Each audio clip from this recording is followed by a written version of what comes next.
আমাদের জীবনকে মুক্ত করতে পারি, আমাদের দেশকে রক্ষা করতে পারি, তাহলে আমরা মানবিক সাম্যের ভিত্তিতে মানবতার রাজনীতির মাধ্যমে একটা মানবতার রাষ্ট্র গঠন করবো।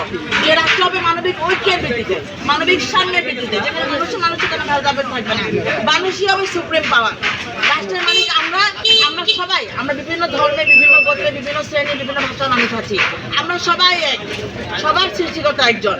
উনি কাউকে সূর্যের আলো কম বেশি দেয় নাই, অক্সিজেন কম বেশি দেয় নাই। আমরাও সবাই সবাইকে সমানভাবে সবকিছু ভাগ বন্টন করে দিব, মিলেমিশে থাকবো, একটা মানবতা রাষ্ট্র গঠন করবো।